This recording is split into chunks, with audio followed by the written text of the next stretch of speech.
Pag pinasok mo ang pagre-reels or dito kay Facebook, dapat hindi ka madamdamin dito or emotional. Bakit ko nga po ba nasabi yon?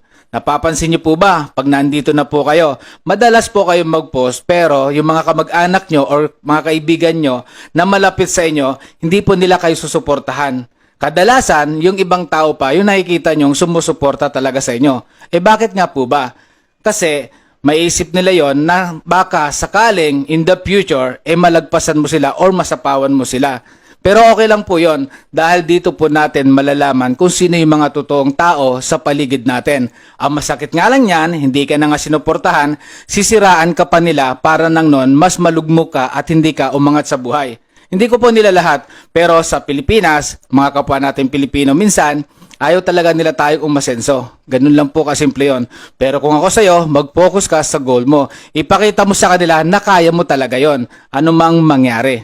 So sana po nakatulong. Don't forget to click follow for more tutorial. Bye!